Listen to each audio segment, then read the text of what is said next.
बिस्मिल्लाहिर्रहमानिर्रहीम, अस्सलाम वालेकुम। मैं हूं दुआ मलिक और ह्यूस्टन का मौसम आज भी जोरों शोर से गरज और बरस रहा है। मगर इस मौसम में भी ह्यूस्टन की जो देसी कम्युनिटी है, इसकी पार्टीज को कोई नहीं रोक सकता। आपको पता है इस वक्त मैं कहाँ हूँ?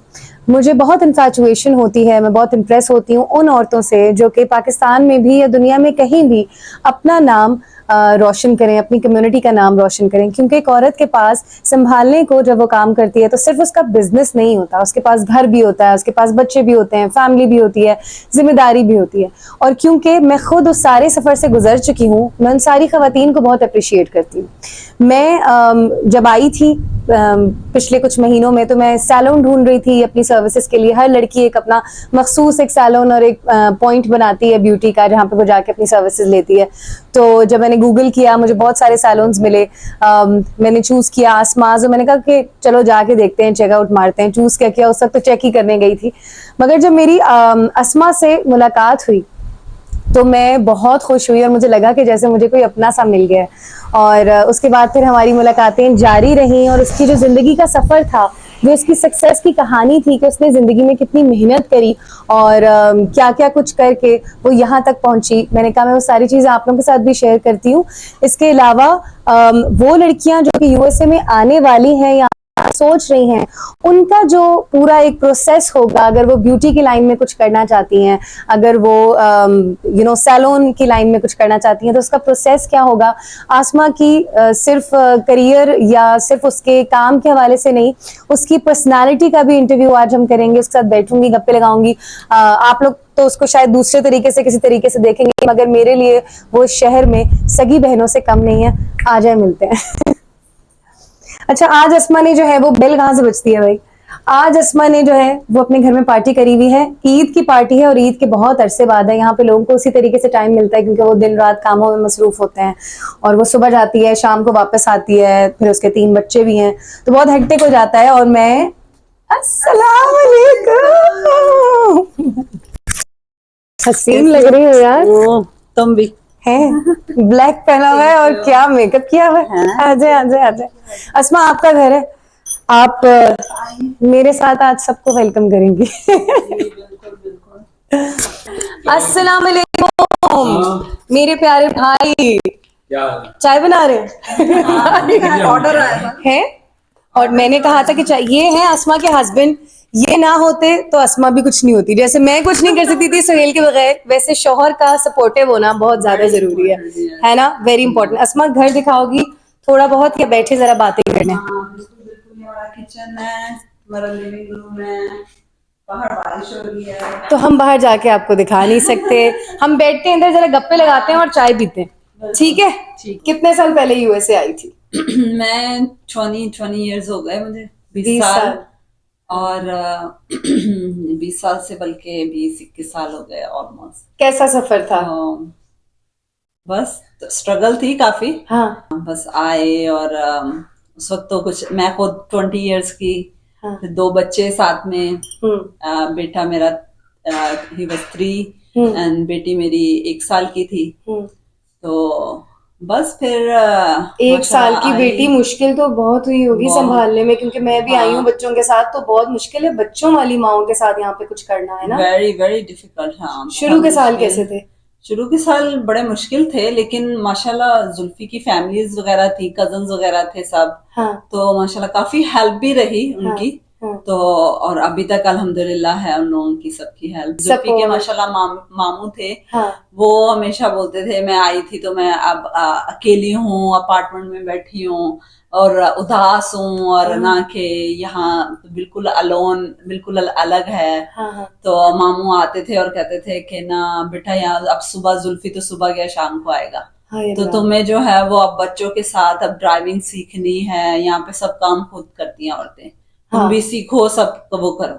और तुम जब आई होगी, मेरा ख्याल है इंग्लिश भी नहीं, हाँ कुछ भी नहीं, इंग्लिश भी नहीं आती थी, कुछ पता ही नहीं था यानी। हाँ। फिर मैंने सोचा कि अरे मैं इस मुल्क में आ गई हूँ तो इस मुल्क की लैंग्वेज तो आनी चाहिए, कि कहीं आप जा रहे हैं और आप कम्युनिकेशन तो करें आप। जब तक आपका कम्युनिकेशन नहीं है आप किसी भी काबिल नहीं है फिर। मुझे बताओ कि इंग्लिश फिर कितने अरसे में सीखी, और बच्चों के साथ तो यार बड़ा नामुमकिन लग रहा है मुझे यहाँ। हाँ बस फिर मैंने जब ड्राइविंग सीखी फिर मैंने उबर करना, जैसे अब उबर है नाम, उस वक्त राइड करते थे तो मैंने थोड़ा सा राइड करना शुरू कर दिया लेडीज को, जैसे कहा कि मैं सोचो मैंने खुद ड्राइविंग सीखी है और इतना कॉन्फिडेंस कि मैं दूसरों को राइड्स देने लग गई। तो यहाँ पे आके पूरा सफर कोर्स कैसा था? यार सोचा तो बिल्कुल नहीं था, शौक बहुत था ब्यूटिशियन का। तो वहां पाकिस्तान में भी जब थी अपनी कजन्स वगैरह को हम लोग बाल वाल करते रहते थे हम लोग मिलके एक दूसरे का। तो यहाँ पे आई तो अब जब मैंने इंग्लिश वगैरह थोड़ी बहुत स्कूल में जॉब वो टेक केयर में की, फिर जब मेरे तीनों बच्चे माशाल्लाह स्कूल गोइंग हो गए, अब मैं क्या करूं सोचा। मैं जो है वो गई एक सैलून में और मैंने कहा कि मुझे ऐसे जॉब करनी है। तुम्हारे पास लाइसेंस है? नहीं लाइसेंस तो नहीं है। काम आता नहीं? काम भी नहीं आता। चलो फिर निकलो यहाँ से। हाँ, या तो आपको काम आता हो तो रख लेंगे वो। अब काम भी नहीं आता है, यानी ऐसा नहीं आता है। और मैं ऑनेस्ट इतनी थी कि जैसे लड़कियों को काम नहीं आता है ना, वो आगे कहती हाँ हाँ हमें आता है जी, तो ठीक है। लेकिन मैं जो है वो मुझे पता ही नहीं, मैंने तो कहा कि नहीं मुझे तो काम इतना नहीं आता है। अच्छा चलो फिर निकलो यहाँ से, जाओ जाके लाइसेंस लेके आओ। अच्छा वो तो मेरे दिल पे बड़ी लगी कि लाइसेंस लेके आओ, ये कैसा वो है। अच्छा फिर अच्छा इत्तेफाक ऐसा है कि अल्लाह की तरफ से हमेशा कोई अच्छे लोग आते रहे जिंदगी में जो रास्ता दिखा के चले जाते थे। फ्रेंड सर्कल भी माशाल्लाह बहुत अच्छा है, सालों से एक ही फ्रेंड सर्कल है अल्हम्दुलिल्लाह, बहुत सपोर्टिव है सब फ्रेंड्स।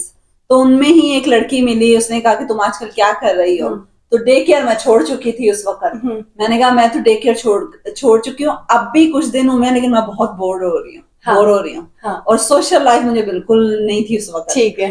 तो अच्छा कहती अच्छा तो तुम्हें शौक क्या है? मुझे बहुत शौक है ब्यूटिशियन का। लेकिन जो है वो मैं गई हूँ सैलून, उन्होंने तो मेरी बेइज्जती कर दी।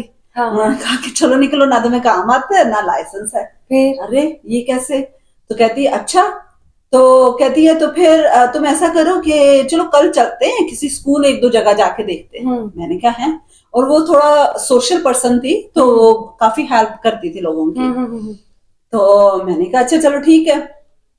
तो मैंने कहा वाकई मेरे पास तो पैसे वैसे नहीं तो पैसों की फिक्र कर, जाके बात करनी है। मैंने कहा ठीक है। तो ले गई हम लोगों को। तो मुझे ले गई अगले दिन सुबह में, बच्चे गए स्कूल, मैं गई उसके साथ जो है वो वहां पे स्कूल ले गई। मुझे आके बाहर कहती है कि मैंने तुम्हारा वो फीस पूरे सेमेस्टर की दे दी है और ना तुम्हें रजिस्टर करवा दिया, अब तुम यहाँ पे पढ़ाई करो। क्या है? पढ़ाई करो? मैं पढ़ाई छोड़ के, मुझे पता भी नहीं है अभी, पढ़ाई 4-5 साल से कुछ पढ़ा ही नहीं है। अभी आई तो अब मैं कैसे पढ़ूंगी? ये तो बहुत मोटी बुक है, ये तो मुझे देखा भी नहीं जा रहा मुझसे। तो और तुम घर आके रोती भी इतनी अच्छी इंग्लिश नहीं आती। सबसे मेन चीज यही कि इंग्लिश नहीं इतनी आती, अब मैं कैसे वो करूंगी? कहती है कि तुम इतनी हार्ड वर्किंग हो, मुझे तुम पे इतना ट्रस्ट है कि तुम कर लोगी, इसलिए मैंने ये पैसे दिए। तो मैंने कहा है ऐसे कैसे आपने पैसे दे दिए? मैंने कहा नहीं, अगर मैं नहीं कर पाई तो मैं कैसे आपको फेस करूंगी? और कहते नहीं मुझे पता तुम कर लोगी। और मैंने कहा मैं पैसे कैसे पे करूंगी? तो कहती है कि ना जब तुम बन जाओगी ना, जब तुम लाइसेंस मिल जाएगा तो तुम $1 करके मुझे दे देना और या फिर नहीं देना। अभी कहाँ है वो लड़की? तो है, उससे बातचीत रहती है। कभी मेरे सैलून नहीं है लेकिन ऑलवेज मैसेज करती है, हमेशा कहती है मैं तुम्हें देखती हूँ बहुत खुश रहती हूँ कि मुझे पता था तुम पे कि तुम कर लोगी। ठीक है, तो ऐसे ही लाइफ में लोग आते रहे, जैसे रास्ता दिखाया और बस फिर आगे मेरा काम था कि वो मुझे रास्ता कैसे चूज करना है, सही बात और किस जगह वो जाना है। तो बस फिर मैंने जो है वो बड़ी मेहनत की और पढ़ाई की। कई दफा रोती भी थी कि आके बच्चों को देखना, फिर क्या नाम है सुबह से 8 बजे से 3 बजे तक स्कूल में होती थी, फिर उसके बाद घर आके फिर फैमिली देखना, बच्चे और सब कुछ। तो बस लेकिन अल्हम्दुलिल्लाह 15 मंथ लगे, फिर मैंने पूरा कोर्स किया। फिर लाइसेंस लिया अल्हम्दुलिल्लाह। अच्छा, अपना जो सैलून लिया, जाहिर है उसका महाना एक रेंट भी होता है, उसके खर्चे होते हैं, सैलरीज होती हैं।